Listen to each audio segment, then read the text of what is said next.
Hey, shalom, shalom. It's Doug, Growing in Faith Farm. We're going to talk to Miss Stacy today, the queen of Growing in Faith Farm, and we're going to make some yogurt off grid. And she's going to go over a few things for all you people that are living off grid. And if you live on the grid, you can also implement these techniques into your yogurt making Daily lifestyle. and your daily lifestyle. How's Stacy doing today? Shalom, Stacy. Shalom. Everything's good today. Okay, so what are we going to do? We're going to make some yogurt. So, I was going to start with a half-gallon yogurt. This is raw milk, just straight from the cow. I'm going to do it the raw milk way, and there's a different way to do it, and I'll kind of go over it if you want to use pasteurized milk. Also, if you buy milk from the store in the carton, there's a separate way you have to do it versus doing it with the raw milk. Because the store-bought milk has already been pasteurized and depleted of all the good enzymes in it because you have to heat it up so high. So you're still going to get a good benefit, like good gut bacteria and good benefit in your belly from taking yogurt. I mean, I would prefer someone to do it that way to eat the yogurt than to buy it from the store anyway, because it's going to be fresher. You mean to make it with pasteurized milk at home versus buying yogurt from the store already made? Right. Because it's been sitting on the shelves, it's lost a lot of its enzymes, and the second and longer it's refrigerated, it's going to lose a little bit too. Oh, I see. But if you have raw milk, you're going to get all the good enzymes, and you definitely don't need to heat it up as hot as you're going to need to do the pasteurized milk. So you're going to keep those good enzymes in there and to get all the good bacteria that you need from yogurt. Right so, on. Cool. Is it noon where you're at, Stacy? Yeah, the cuckoo clock just went 12 times. So what I want to do first with this is I'm going to utilize as much of the milk as I can. So I like the cream. So I'm going to take and skim the cream off the top here. Wow, that's some good looking cream. It is, and it's really good. You just get like an egg beater because we don't have a blender or anything here. So we get an egg beater and you beat it up with some vanilla and some sugar, and it makes the best homemade whipped cream you could ever imagine. And it's really good if you have berries, fresh like blueberries, blackberries, or strawberries. It's just a really good snack or sweet tooth or dessert. Now those strawberries and blackberries, where do you get those, Miss Stacy? Well, we could grow them on the farm. We get them right from our farm. That's right. We did do strawberries for everyone who's tuning in to our channel, but we found that they were a little labor intensive. You always had to weed them and dig down on the ground and pick the strawberries. And so we moved to... we had like 250 plants. We had a lot. So just like a little bitty patch is what we're doing now. And now we're really into the blackberries. But we like the blackberries because they grow up on the vines and they're a little easier to pick. Except for they prick your fingers. But that's okay because they're good. Yeah. And we just have a smaller strawberry area. Yeah. Okay, so I like a little cream. A lot of times you'll see people want to take all the cream out of their yogurt. Well, when it ferments and I get done with the yogurt, I really like to have a little bit of the cream on top. So I like that. But some people might want to take more cream out, but I keep a little bit on there. So I'm just going to keep a little cream. And then the other thing I use my cream for is it's so good if you make a chai tea latte or if you make like homemade lattes. This is the best cream for that, or your coffee. It's really good. So that's that. Yeah, so when you get good dairy milk from a cow, you get good cream, and there's lots of uses for that. So, the less you can buy at the store, pasteurized, homogenized, and touched by man, the better off you are and the better it is for you. Now, I want to use, when I'm doing this, a wooden spoon, because I don't want any metal or anything on it. Wooden spoon is always the best. Don't use plastic. So I'm going to pour this into my pot. And that's after you took off the cream. And I kept some in there. Now, was that a quart jar? No, this is a half a gallon. Half a gallon. But see, I know a lot of times we eat a lot of yogurt, so I usually make mine in batches this big. You can make them in pint-sized jars, whatever you want, and just put them in the refrigerator. If you want littler jars, like if you have jars like this, buy a bunch of those at Walmart or wherever at the store, and then go ahead and just fill them up. All right, now I'm going to put this on, and I forgot something of major importance that we need. And this is your wood cook stove. What's that little thing at the end of your wood cook stove spinning around? Oh, this is really cool because we had it so cold here that it was freezing. So we would be sitting over here, and sometimes the window was in the way, and it would get really, really cold. Not really, really cold, but Well, it was the cooler. draft. Right. So, well, when it's negative 20 wind chill, you know, there's only so much you can do. So we got this little fan thing, and it doesn't run on a motor or anything, and it's a cast iron just like the stove, and when it gets heated up, it makes the fan turn, and then it kind of circulates the air, and it's great. Right. So it's been working really good. Because we like our air stirred. Yes, that's right. All right, so you put this on the stove. This is a wood cook stove, a baker's choice. We'll do a wood cook stove review later on, but today we're just talking about making the yogurt. So, and you're going to stir it, and usually what I do is I'll just set it on here. I don't have the stove on very hot, so I don't want this to burn. When I do the yogurt, I'm going to stir it periodically, and I only want it to get to about like 110 degrees. And you can read a lot of things, 115, maybe 120, but about 110. And I had broken my thermometer, so I just know it by how my finger feels inside of it. And it's sort of like if you would give a baby a bottle even, it just should be warm. I mean, it would be cold for you probably even to take a bath in. So it really isn't even that hot. So 110 degrees, 115 degrees, just stick your thermometer in there and kind of keep track of it. And when it gets to that is when you're going to take it out and you're going to put it into your yogurt. And I'll let Doug talk to you for a minute, or he can look at the stove, because I have to go get my yogurt culture because I forgot. Where are you getting that from? From our refrigerator. Or it's not a refrigerator, it's our icebox. Okay, well, might as well just show everyone at home how we refrigerate our food inside the cabin. Okay, well, hold on. Let me make sure I'm doing okay here. Yep.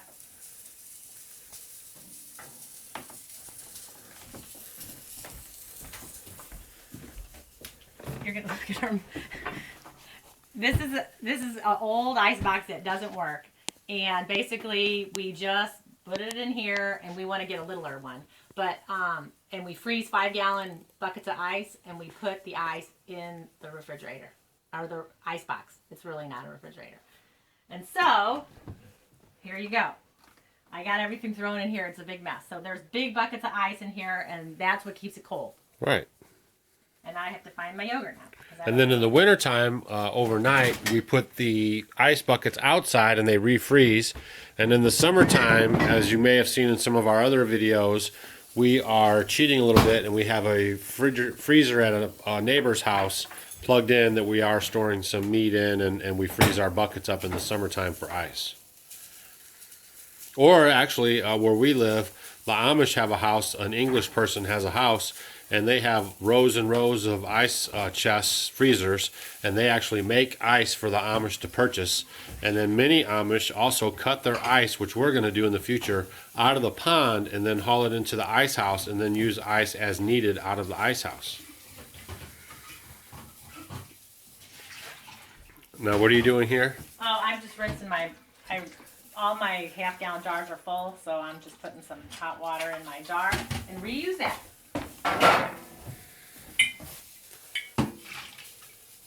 Then I'll be ready to do my yogurt. Clean off the lid, some boiling water. Okay. Now, you see this container right here behind our stove? That's some of the honey that we took out of our beehives, and I keep that kind of by the stove there and elevated, and that helps keep it a little bit warm so it doesn't get too cold and get real thick. Well, that's a lot of the raw honey, because there's a lot of the propolis. That's all we have is raw honey. All right. Okay, so talk about yogurt. So you're spinning, you're kind of stirring it every once in a while. I am. You do not want it to bubble or boil or anything, because that'll ruin it. And like I said, I'm doing it the raw milk way, where you don't want it to get too hot. So put your thermometer in it, or just when it's warm, then warm to the touch, then you're going to go ahead and put it in to the existing yogurt, and I'll do that in a second. But before I talk about that, I wanted to talk about how you could do this with pasteurized milk. So if you're using pasteurized milk, you just go ahead and put your milk in there, and you want to get it to be about 180 degrees. Oh, so even hotter. Oh, definitely. You want to get it up pretty hot, but keep stirring it, and it'll probably get like little bubbles on top, and that'll be fine. That's where you kind of want it, and then you'll do the rest like I'm going to do it now. Okay? So we're getting close.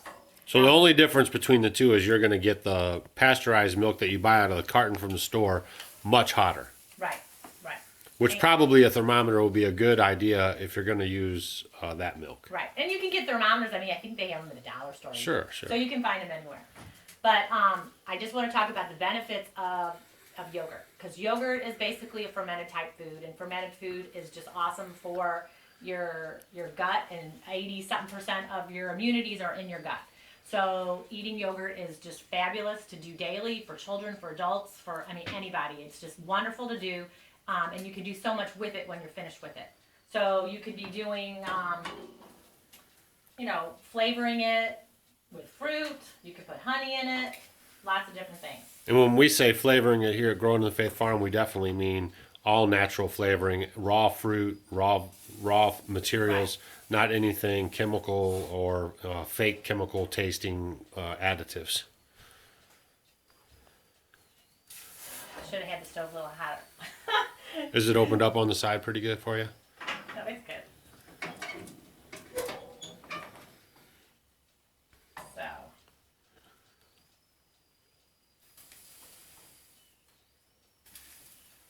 Yeah, and there's other things. You could even, you can wait and do it and flavor it later.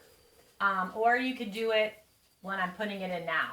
So you could do it after it's just done and have your plain yogurt or not. And then the other thing I want to talk to you, there's a way you could do it and make your Greek yogurt. Because if you can zoom up here, I want you to, I don't know if you can see, this is an old yogurt. There's some way, I'll pour it out. Hold on, we can see in there. Here, hold on, I'll get it out because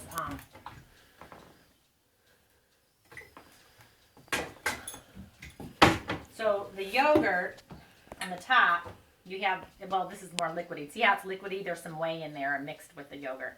So that's not as thick. But what you'll do is you can strain this through a cheesecloth and let it set over a bowl. And that will give you a thicker yogurt like a Greek yogurt. So that's a little bit more labor intensive. Okay, so now it's done. So I'm going to put this over here. So you can put, a few tablespoons, 3 tablespoons. I don't ever measure. I bake. I do whatever people ask how much. I just do it. So I'm just going to pour some yogurt in the bottom. Some older yogurt. This is an existing yogurt. Right. So this is a yogurt that I've already made. Now, all you need to do, and sometimes, let's say my yogurt, I forgot to do it, or I ran out of yogurt, I could go to any grocery store and buy plain yogurt. And try to get one with some fat in it. I wouldn't get a fat-free, but it does work if you get a fat-free one. But just get a good, plain, organic type, plain yogurt, no flavors. And then that's what you can use in place of it. I see. Okay? So then you put it in the bottom, just like that. Put it up here. Can you see? Yes. And then, well, no, I'll put it in the sink because I'm not a good pourer. And then you're going to pour it inside of it with my wooden spoon, and then I stir it up.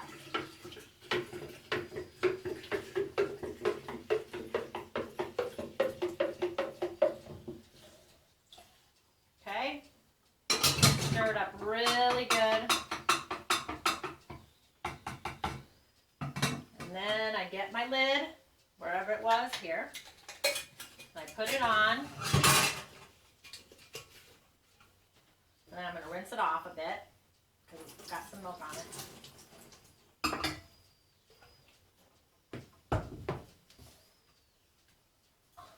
And then I'm going to wrap it in a towel. Just any towel, or why are you wrapping it in a towel? Well, you want to keep it warm. So it's going to incubate now. Sort of like a chicken and an egg. It's going to incubate. So now it's going to do the fermenting process. This is the part that gives you all the good bacteria. So the only reason why you're wrapping it in a towel is to help keep it warm. Right. Sort of like a swaddling baby. All that time I see you doing this, and I always thought you were just trying to keep the light out of it. Well, that too, that can help, but I want to keep it warmer. Now, what I do here, because we don't have what I'm going to tell you can do with your pasteurized milk, or at home if you have an oven, I put it behind our stove back here. Well, don't come back. It's dirty. It's all right. Come on. Well, I just put it back behind the stove like that, and then I'm going to let it sit there for 24 hours. Okay. Now, if you did this at home, okay, let's say you're using raw milk and you do it at home, and this is how I used to do it before we came off grid here.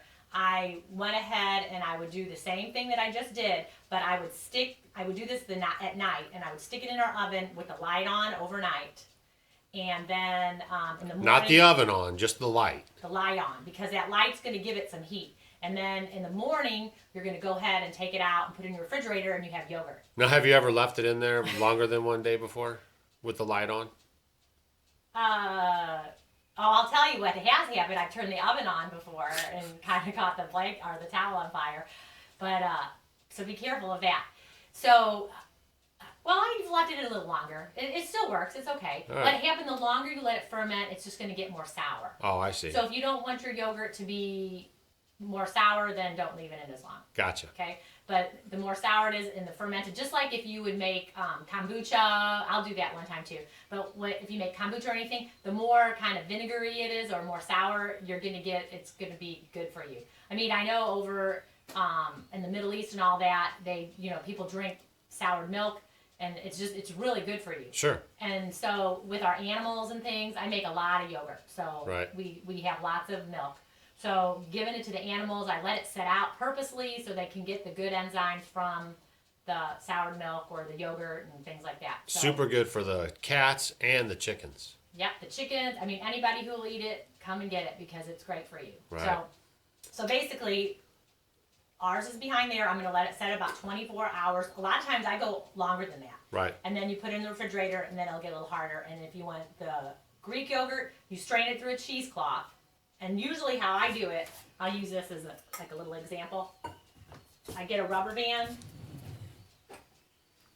and I don't have a cheesecloth handy, so I'll use a paper towel. So basically, here would be your cheesecloth, and I would put the rubber band around it like this. And then I would use a bigger bowl, and then you're going to pour your yogurt in there, and it's going to strain through in a bigger bowl, and you'll have Greek yogurt because it's thicker, because you're taking out the whey. Now, don't throw your whey away, because that liquid that you have that strained through this is so wonderful to bake with. You could use it in all your recipes when you're putting it in cookies or cakes, because it makes it really fluffy, and it's just wonderful. So you can use it for anything in your baking. So the whey is great. Or, look at all the money people are spending on getting whey products in their supplements and protein powders. I mean, that's just pure protein. It's wonderful. It's natural. It's very good for you. You knew where it came from. So I would go ahead and save it in a jar, because it's going to be very clear. It lasts like 6 months in the refrigerator. And you could put it in your if you have a smoothie, put it in your smoothie, because you're getting some great protein. So whey is wonderful. So you can really definitely use that. So you want to be in the sect of the whey. That's right. Okay, so I was talking about the pasteurized milk. Heat it to 180 degrees. Then you're going to take it out, wrap it in the towel, put it in the oven the same way. So you can do it the same exact way. With the light on, not the oven. With the light on for 24 hours, and then you'll take it out.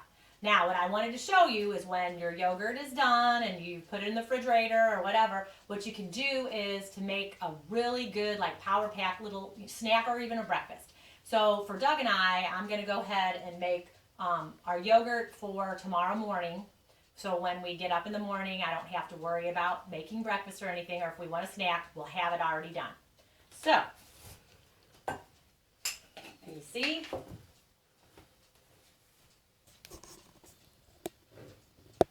So I have some yogurt that I just used as my starter culture that we put in the batch I just did. So what I'm going to do is go ahead and pour some. So I'm going to put one. This is for me when I go to work in the morning. I'll just take this with me. So that's already yogurt that you've already made. This is my yogurt that I made, yes. And then I'm going to pour, and this is yours. And one thing I noticed is you use a lot of stainless steel bowls and everything. I mean, do you have anything about that? I don't like any plastic. Plastic is loaded with a lot of bisphenol A, BPA, and it leaches into your food. So as much as you can get away from it, like I had everything in plastic. Everyone has everything in plastic because it's so easy. So I got rid of all my plastic, and just eventually, if you could see, I tried to put everything in glass containers, glass. So I try to store everything in glass. Even I freeze, like I made a bunch of yogurt, and if I'm going to freeze it, if we take it to a neighbor's house to freeze, like we did some salsa, you know, I'll put it in those kind of jars. Or when we store things, instead of Tupperware containers, I put it in pint quarts or half-gallon jars, and I put it in the refrigerator. And I keep everything in glass.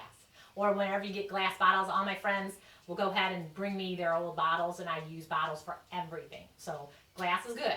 So glass is back. Okay, so I did my yogurt. Now, very important. Almonds are great. These are raw almonds. But the thing is a lot of people will eat, people will eat nuts because they're good for you, but they have phytates in them, and it's very hard for you to digest them, and for you want to absorb those good vitamins. So what you want to do is to soak your almonds and a lot of your nuts, like nuts and seeds or sunflower seeds, pumpkin seeds, you can soak them overnight. And then that way they kind of plump up, and then you can absorb the phytates and the nutrients much better for the body. It's easier to digest.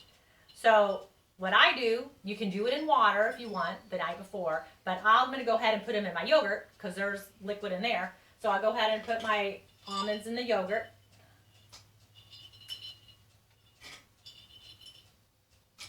Okay, just like that. And then, I didn't transfer, this is in plastic, but I didn't transfer it. But these are my chia seeds, and I'm going to put some chia seeds in there too. Chia seeds are great. Chia seeds are so good, you guys, because, oh, there's a scooper in there, I didn't even know.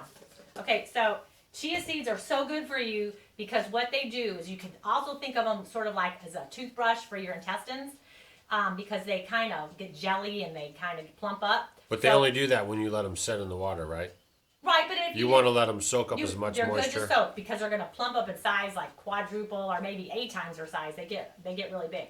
So go ahead and you're going to put them in the liquid. If you put them in, a smoothie, or you put them in some, coconut water, or you put them in almond milk, or you put them in rice milk or regular milk, or whatever you're going to put them in your yogurt. They're going to plump up and get jelly.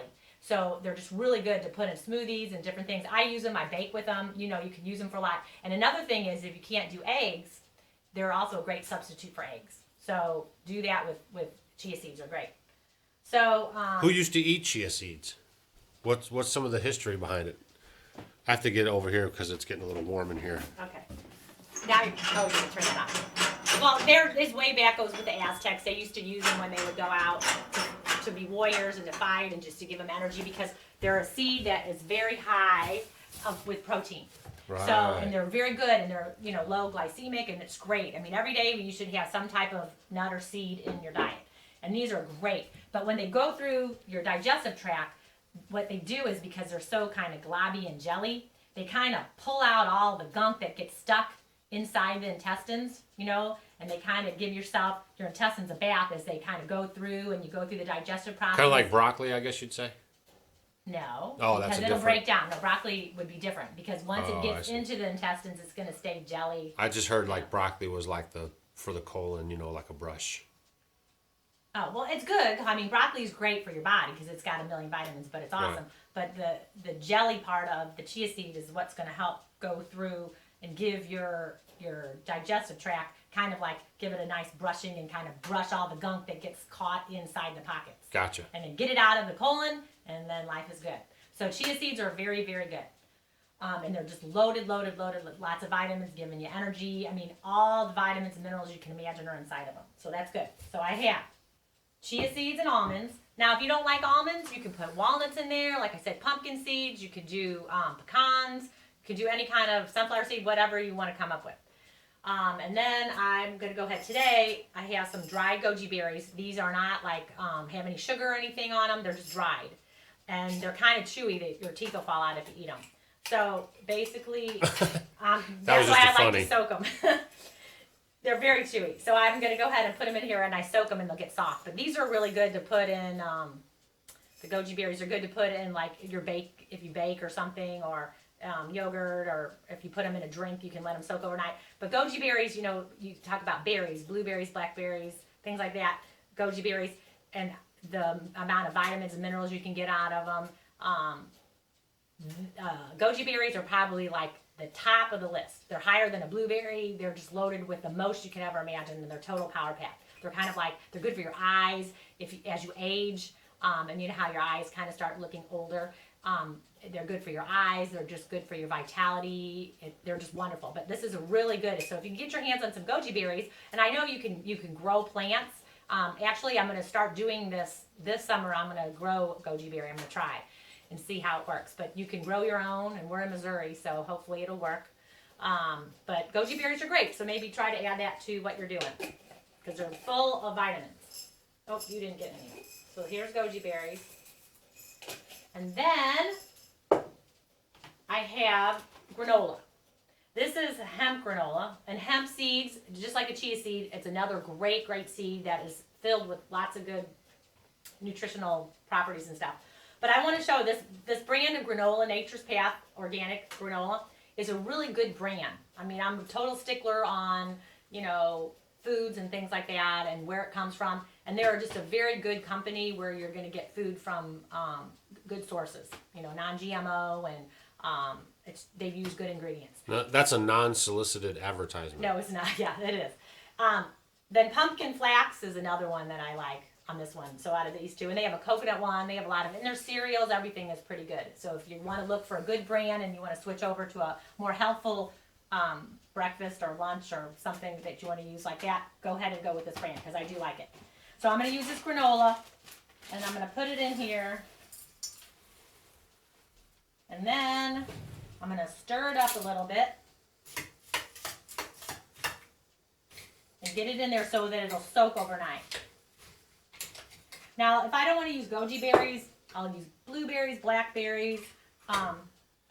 Here's a pomegranate. I love pomegranates, and they're so good for you. The seeds are so good for you. No, you used to not really go for pomegranates. Why not? Because I didn't know. I didn't know how to cut them. I was really bad. But now I learned how to cut them, and it's so easy. And then they last a lot. When you just buy the seeds in the grocery store, they're so expensive. Here, I mean, it'll last you days and days. So how'd you learn how to cut the pomegranates? I looked at it on YouTube. Right, YouTube is such a good tool, isn't it? Yeah. It can really help people out. This information age it can be harmful, but it can really bring to people information to help them live a better life. Okay, so there we have that. I'm going to put a little bit more. And then we put the lid on, the wrong lid on, like this. And then I'll put it in the refrigerator overnight or just set it in the back room. With us here, I'll put it out on the front porch or stick it in the back room where it's cold. I don't need to worry about it. And then in the morning, it'll be really yummy and very healthy for you. All right.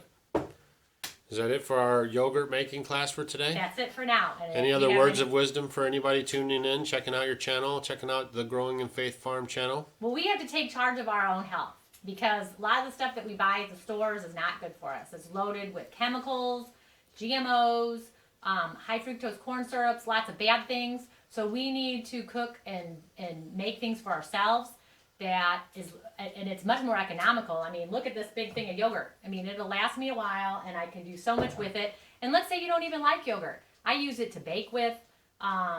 It's good. Like I put it if I'm going to make a lasagna, if I want to put it in place of sour cream or ricotta cheese, you can use it for so much. So if you make like a pasta bake, you can use it for a lot of things. If you make dips, so, utilize it in a lot of things and it goes a long way. For like a big tub of yogurt is pretty expensive, quite a few dollars. And then this doesn't hardly cost anything and it does last a long time. Some of the best part about that too is where that stuff's been every step of the way from the cow to the table. That's right. We know exactly where it was. So just do the best with what you got and to practice and experiment. And you'll get good at it. I know sometimes it's a little uncomfortable, but just, keep trying it and you'll get it. Right, growing, right? One of our sayings here, Growing in the Faith Farm, is if it's not growing, it's dying. So even if you're learning to live off grid or, even reading scriptures, just, you're always moving forward. You're always, dismissing what doesn't work and then clinging on to what does work and then trying to make that work better. That's right. That's right. So all right. Go for it. Cool. That's great. Well, I'm sure everybody enjoyed watching you make off-grid yogurt, and we look forward to your many more videos in the future. See ya.